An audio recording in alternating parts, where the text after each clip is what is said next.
Para muitos cainitas, os precursores do ódio são uma linhagem nova de vampiros. Loucos adoradores da morte que querem destruir tudo e pregam o retorno de alguma entidade divina.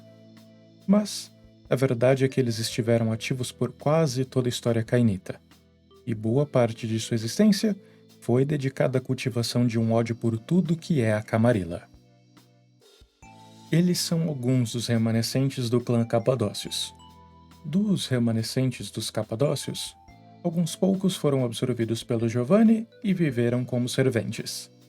Outros fizeram um pacto com os seguidores de Sete e, em trocas de segredos da necromancia, eles ganharam proteção. E quando os Giovanni estavam exterminando o clã, 50 dos mais poderosos membros dos Capadócios, então, para evitar a morte final, abandonaram seus corpos físicos e buscaram refúgio na Terra das Sombras e viveram junto às aparições. Eles se tornaram os precursores do ódio, tanto os que se abrigaram no mundo da sombra, quanto os que tomaram refúgio com os Setitas. Alguns poucos foram ainda mais além. Eles aproveitaram de um dos grandes turbilhões e conseguiram chegar em Enoque, onde foram acolhidos pela verdadeira Mão Negra e formaram uma aliança com o Sabá. Os precursores do ódio viveram do início da Renascença até as noites modernas cultivando ódio, e ao mesmo tempo viviam em um plano onde as emoções negativas eram amplificadas. Muitos se tornaram então avatares da vingança, jurando morte a tudo que é Giovanni. Muitos também vão estender seu ódio a Camarilla, principalmente os Ventru, eles que permitiram e orquestraram a traição dos Giovanni. Agora, nas noites modernas, eles retornaram à ativa.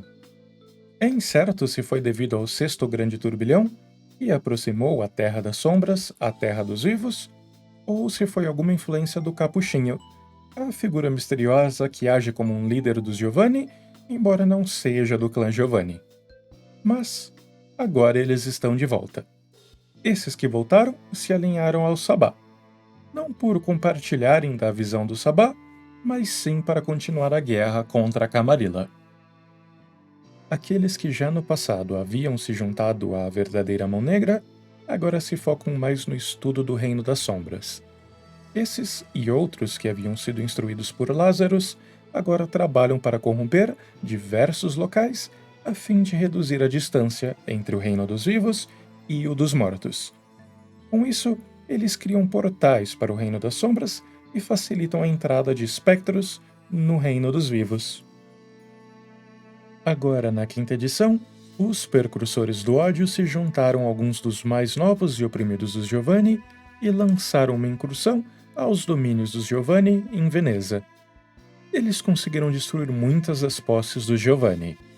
O clã que antes se mantinha como uma ameaça para Camarilla, agora se via em frangalhos. Seguindo esses ataques aos Giovanni, a Segunda Inquisição veio e limpou o resto, com relatos inclusive da morte de Augustus Giovanni, patrono do clã Giovanni. Isso forçou os Giovanni a realizarem a reunião de família.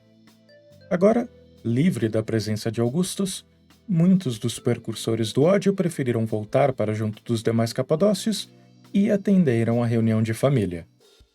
É possível que alguns desses estejam apenas buscando os Giovannis mais antigos que tiveram algum envolvimento no extermínio dos capadócios. Outros tentam convencer os demais que uma aliança com os Giovanni é um erro e que seria menos pior uma aliança com a Camarilla.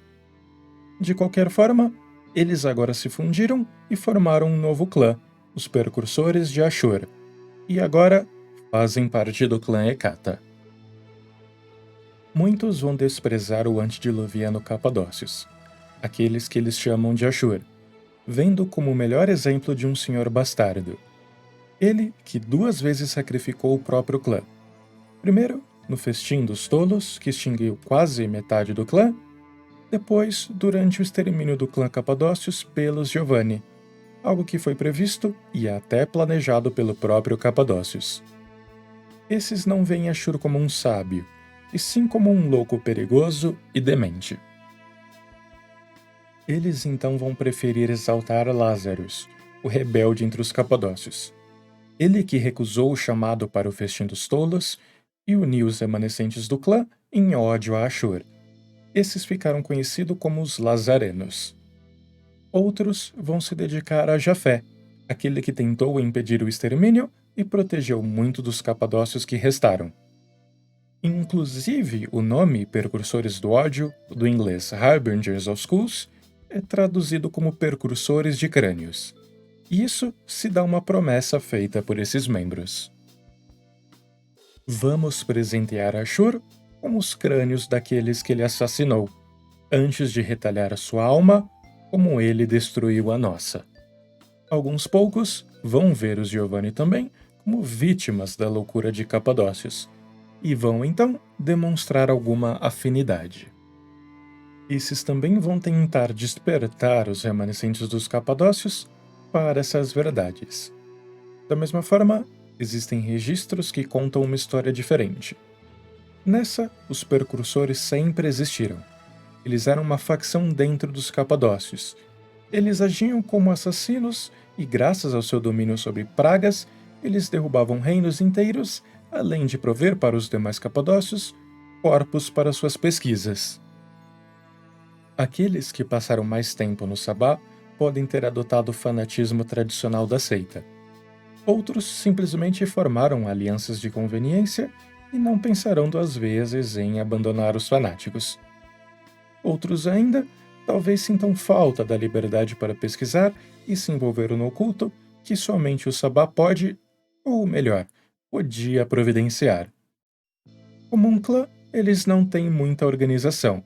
De uma forma geral, os objetivos do clã são conhecidos por seus membros de uma maneira quase que sobrenatural.